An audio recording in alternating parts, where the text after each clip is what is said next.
उत्तर प्रदेश के गैंगस्टर विकास दुबे और उसके साथियों के साथ कानपुर के थाना क्षेत्र में हुई मुठभेड़ का चश्मदीद घायल सिपाही अजय कश्यप इस मुठभेड़ की कहानी सिलसिलेवार बता रहा है।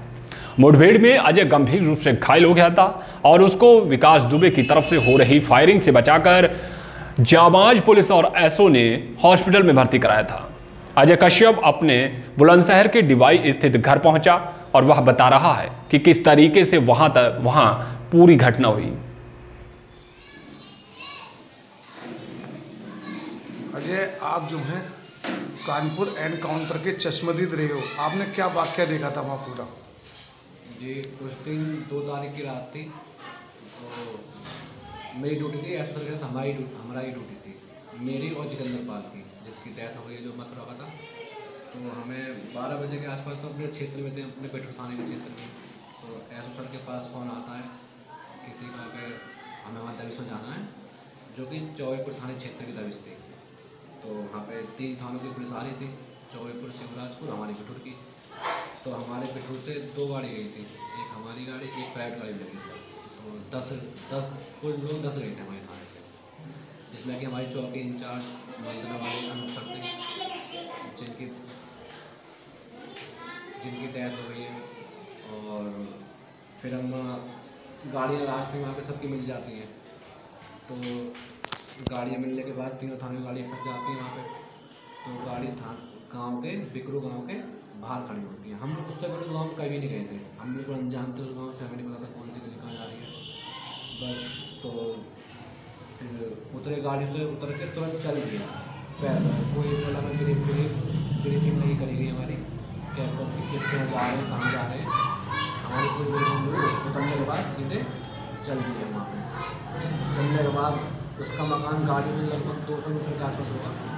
तो हम वहाँ पे गए तो रास्ते में बिल्कुल अंधेरा था, मतलब गांव में लाइट नहीं आई थी और ना ही किसी के मकान में घर के आसपास बल्ब नहीं जल रहा था, कोई भी लाइट वाइट की कोई भी सुविधा नहीं थी। तो हम विकास दुबे घर के पास पहुँचते हैं तो वहाँ पर एक JCB खड़ी थी। तो JCB खड़ी होती तो वहाँ पे थोड़ा सा कुछ अंदेशा सा हुआ, तो सबने नॉर्मली लिया उसे।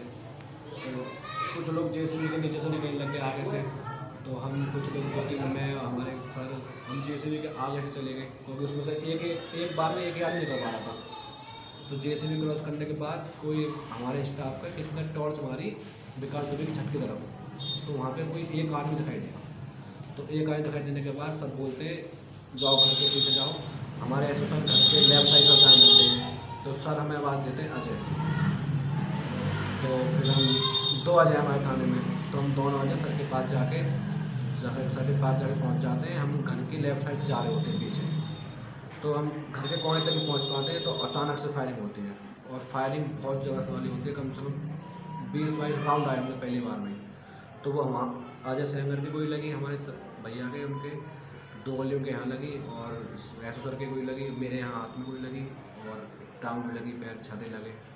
तो हम बड़ी मुश्किल से, हमें एक आड़ सी दिखाई दी दीवार की, उस दीवार की आड़ लेके हमने थोड़ी कवरिंग फायर करते हुए, लेकिन हमें अंधेरा बहुत था, हमें बदमाश नहीं दिखाई दे रहे थे। तो बस हमने कवरिंग फायरिंग करते हुए हमने एक ट्रॉली खड़ी थी वहाँ पे, सबने ट्रॉली की आड़ ली, सर पहले गए, फिर सर ने हमें बुलाया, हम उनके पीछे गए, फिर एक टूटे से मकान में होते हुए फिर हम एक गली में आ गए। अब हमें ये नहीं पता था गली पार है नहीं है वो, तो भगवान की दुआ से वो गली पार थी, तो हम अपनी गाड़ी तक आ गए। तो सर ने सबसे पहले हमें अस्पताल पहुंचाने लगे, गाड़ी बिठाया, हमें अस्पताल छोड़ा, वहाँ आ गए अस्पताल। फिर हमें बाद में थोड़ी खबरें आती रही कि हमें फायरिंग बहुत ज़बरदस्त हो रही है, अपनी फायरिंग चालू है, तो अस्पताल में पहुँच पाए थे।